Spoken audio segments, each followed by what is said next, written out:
we are rolling. So, Hafiday, everyone. Our podcast today will feature Dr. Felix Cabrera, internal medicine doctor affiliated with both Guam Memorial Hospital and Guam Regional Medical City. He graduated from the University of Washington with a Bachelor of Science degree in Medical Technology, and he went on to earn his medical degree from the University of Washington School of Medicine and completed his residency in internal medicine at the Yale New Haven Hospital in Connecticut. Dr. Cabrera has been practicing in the Marianas since 2011. I believe he's a native to Saipan. And he also authored the COVID area score, or better known as the CAR score for the government of Guam, which is going to be discussed in depth today in our conversation. So Hafiday, Dr. Cabrera, I'd like to thank you for giving us some of your time. I'm sure you have a hectic schedule, and I know that you've been doing a lot to help the COVID situation on island. So thank you for being here today. Well, thank you for having me, Brandon. Hafiday. Awesome. Okay, so we'll get right into the COVID area score. I'm a bit familiar with the concept and the formula. I know that the score is contingent on certain factors like the amount of tests conducted in a 7-day period, along with the contact tracing efficiency and also the demographic being tested. So could you elaborate further on the concept and what we're trying to accomplish before Christmas? Yeah, so thank you for that and for that brief summary. So when we are dealing with any disease or any in particular a infectious disease, we want to think about them in terms of their incidence and prevalence. And so incidence is more of when we hear about the new cases that we're having per day or how that's reported, that's the incidence of cases that are confirmed. But the prevalence is more about what's really out there in the community, right? That we're not finding specifically. And so that's a different number, but that actually represents the risk, right? The risk of what of us actually potentially getting an infection. So specifically for COVID and with this CAR score, COVID area risk score, it started out actually over the summer when we first developed it, and its main purpose was not to grade Guam. It was actually to grade everybody else and all the other areas of people who were flying into Guam. And basically what we're trying to do is a risk stratification, saying, are you high risk, medium risk, low risk coming from certain areas? Because we're looking at the prevalence of the coronavirus in these areas. And so it was and nobody has a good way of doing that, and nobody in the world. So we decided to make a standard where we say, okay, if we just set these definitions and we keep them constant, we can compare against each other, the other areas. So long story short is that we had that number, and we use that number to determine what type of quarantine protocol a traveler might come in. But now we've turned it and we used it for ourselves and for our own purposes. In that the governor said to me, she sent me a text this one Saturday morning, and she's like, Dr. Felix, what do you think? How do we, is there some metric? There's some way that we can use and make it very simple for the public to understand, and that they can rally behind to get to that number. And this was back in October. And so she was thinking about Thanksgiving and thinking about Christmas, and she was really trying to use positive reinforcement. And so that we all can get behind one thing. So went back, we looked at the way that we did the data and we looked at the trends. And so then we modified this CAR score, COVID area risk score, so that what it would do is actually tell us in a very easy number to follow, at what point do we reach a threshold where the risk starts really taking off? Or if it's below that our hospitals are safe. And so it came down to those two main questions. So we ended up, and the math on this seems a little complicated, but overall it's mostly just algebra in terms of what it takes to get that number. Does the public have access to the formula? Could they make the calculations themselves if they had the data? Absolutely. All you need to know to calculate the CAR score but you have to have at least 21 days worth of this, maybe even up to 28 days is better. All you need to know is how many tests were positive and how many tests were done. Okay. Per day. Now, and if you do that, you use that to calculate the CAR score. Now, with that being said, it's contingent upon the amount of tests being conducted and, of course, the amount of positive cases. Do you think that Yes.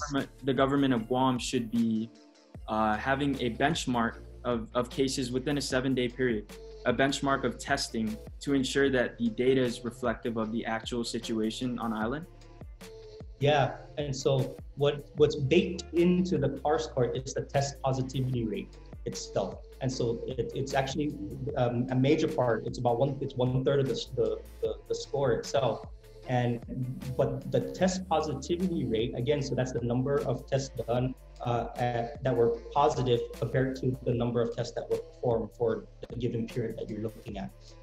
And so the higher that number is, the worse. That means we're not doing enough tests, and that there's a lot more cases out there, and we need to do better, right? We need to test more. So that's usually how that number, when you're looking at it directly. So, but with what we've been following, we actually found what that number is actually when the cases are as high as they are. It's about 600. We need to do more than 600 tests per day on average. You know, if you average it over a 7-day period. So that's where we know where we start. If things get bad, we have to get above that, and we have been doing that. In fact, today our average tests per day is 700, almost exactly 700, and so that's actually very useful in terms of doing that. Now, the CAR score breaks down just three main things. Okay, and so one, it's just how many new cases we identify per day. But you use that again on a 7-day rolling average, okay? And then the second part, that is test positivity rate, that tells us how wide are we casting the net.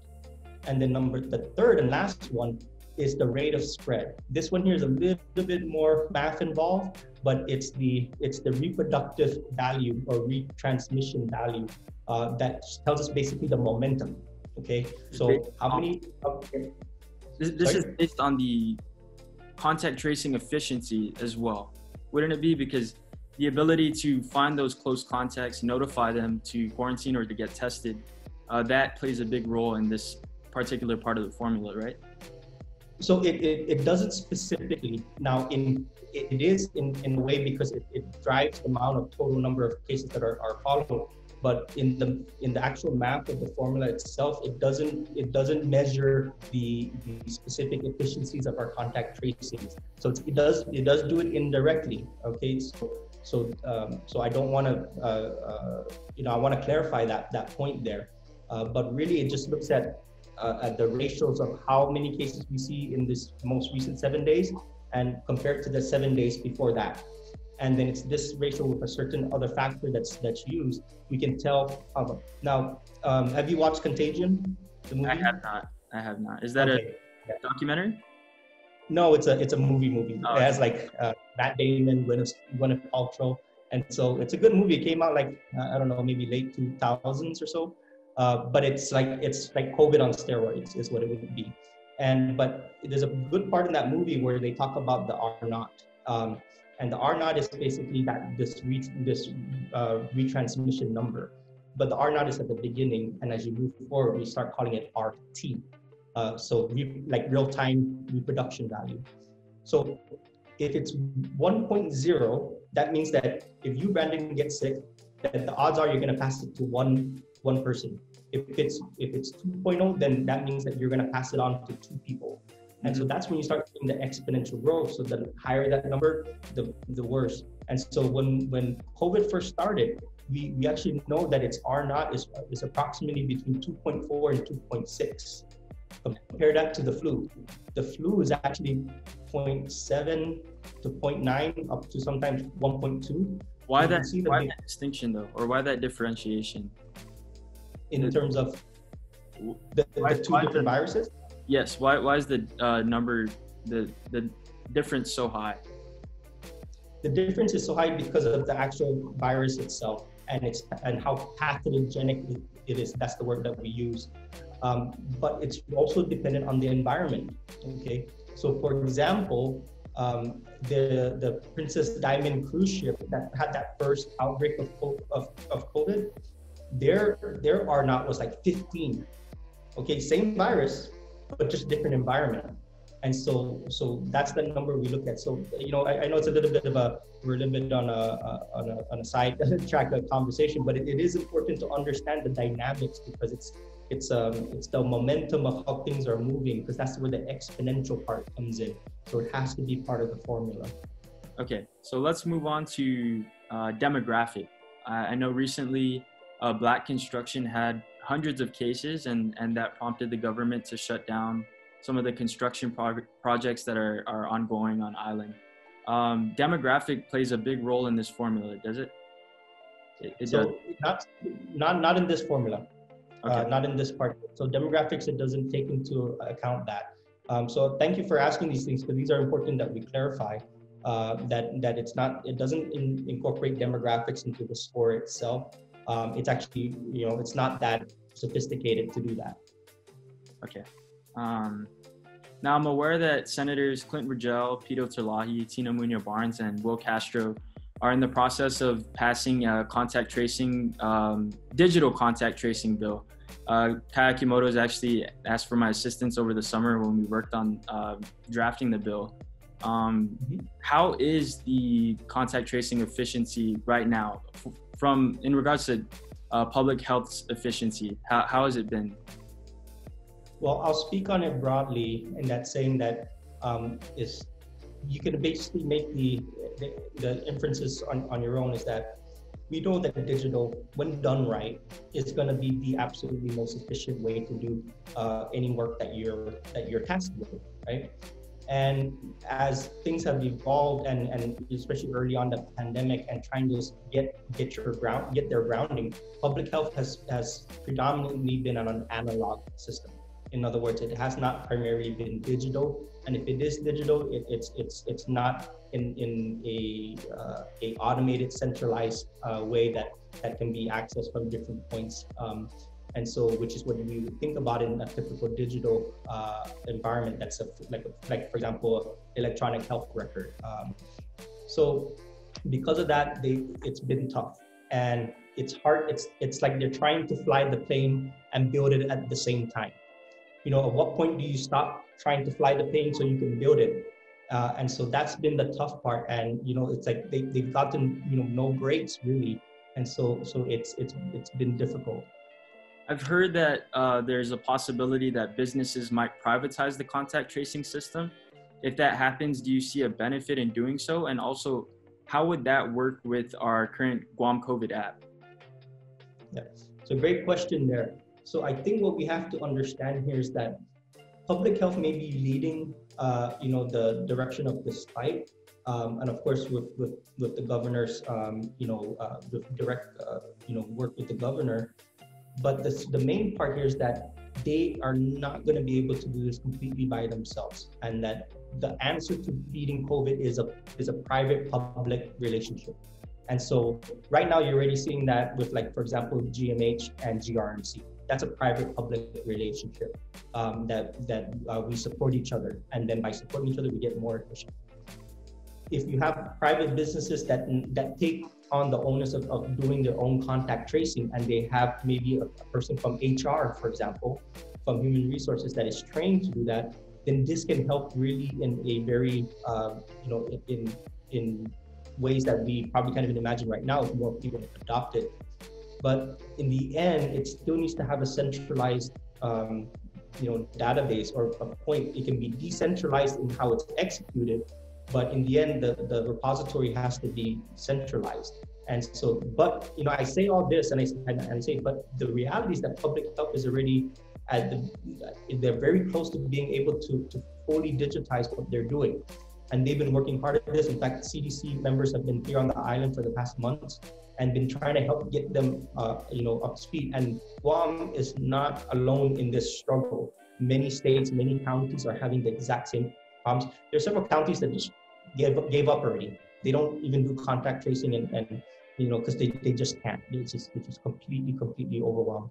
So we're getting closer, and we're going to need to still do it, because this battle is going to go on for several more months at minimum. And I think it's good news that Pfizer produced the vaccine. I know it's still in the process of being approved by the FDA. In the event that that does happen, though, do we have the capacity, the freezer space to store that vaccine? Because I'm aware that it needs to be something like -95 Fahrenheit for it to be effective once it gets here. So do we have that type of capacity here?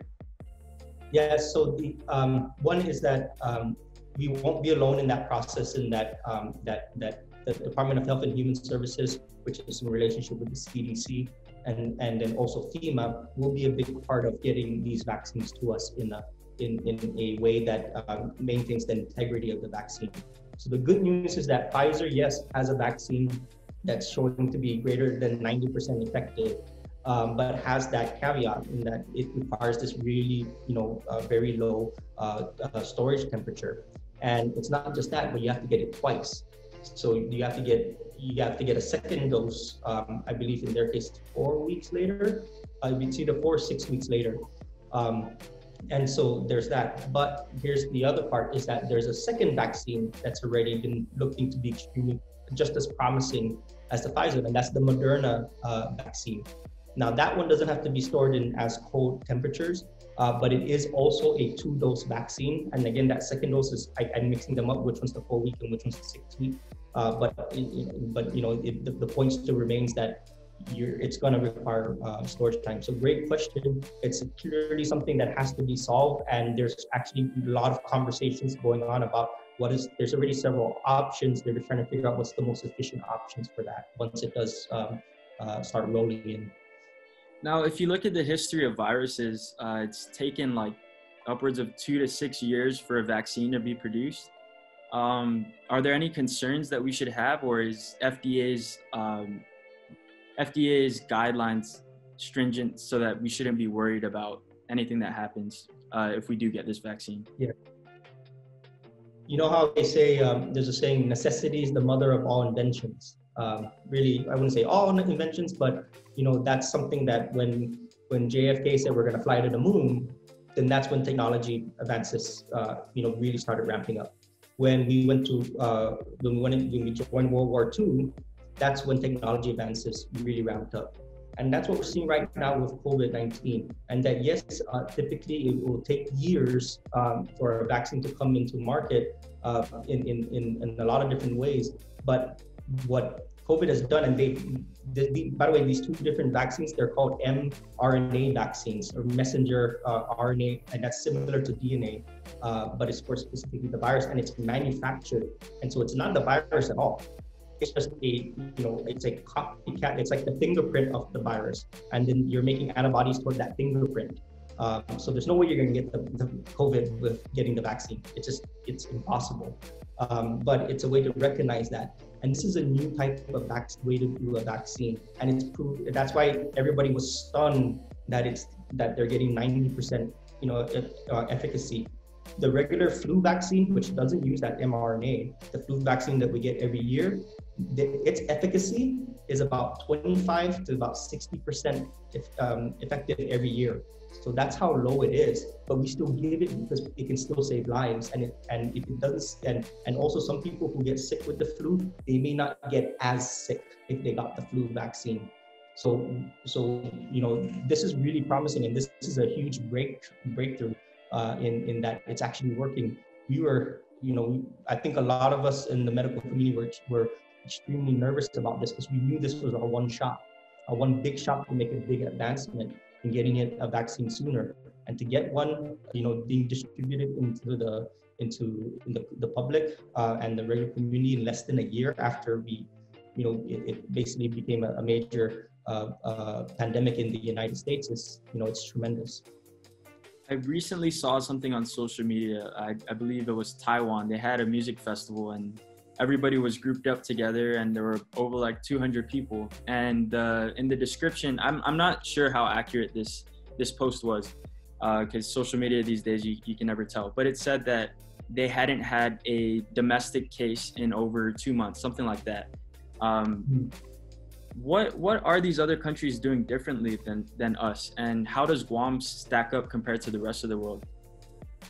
So one of the key things we have to remember with areas like China, Korea, Taiwan, Japan, is that they've had they've had about a 20-year dress rehearsal for COVID-19. So what I'm referring to is the first SARS pandemic that, from back in the early 2000s. And so ever since then, they put the systems in place. So this is not just a set of protocols. It's a system and cultural placement of protective means and responsive means when once things started to show that because they knew it was just a matter of time before something like this came back again, and they were ready. And what we would think is violations of our civil liberties, they don't view it that way. The general public, I think for the most part, they accept that this is part of what it means to continue to have a normal life. And so that means tracking your phone, and not just tracking your phone. For example, if your phone stops moving in your house or in your apartment for a certain amount of time, you get a knock on the door because it might mean that you left your phone there. So it's that amount of detail of tracking that they would do to identify, isolate, and then quarantine others that with the contact tracing. So it's really these fundamentals and the embracement of the fundamentals and enforcement of it is what makes them so successful. And so yes, they'll catch some cases, but that's usually at the airport, or the arriving passengers. So that's why they can claim about that there is no domestic spread. You know who else can claim that? The CNMI. The CNMI can do that. Can make that same claim right now. It's been quite a while since they've had community spread. Every time there's positives there, it's because they're catching them on quarantine. And so they've embraced how much discipline it's taken to stomp out the community spread of COVID there.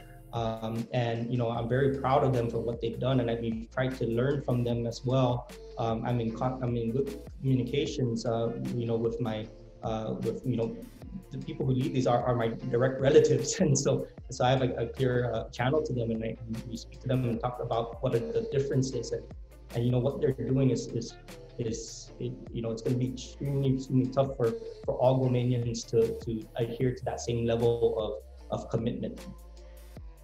Dr. Cabrera, I've thoroughly enjoyed this conversation. I think it's going to bring tremendous value to the younger generations, and hopefully the older generations get to see this podcast as well. But before we close, I wanted to ask what advice you have for aspiring doctors on the island. For aspiring doctors, we need more of you. And so I need my replacement. And so, that's something that I think everyone needs to really think really truly about, that this is a tremendously rewarding profession.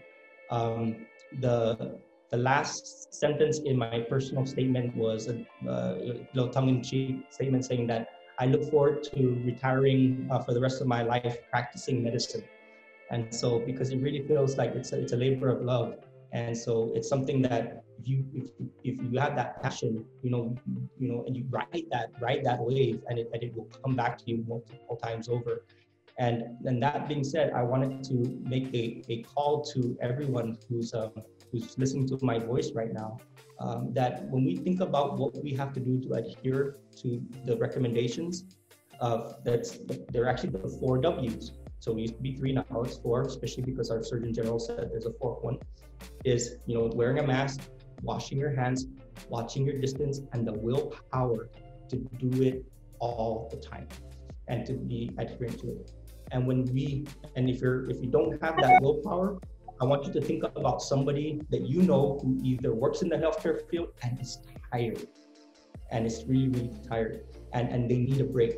Or you have an elder or a loved one who's vulnerable. Think about what would happen if you did not have Thanksgiving or Christmas with them, because that's a real possibility.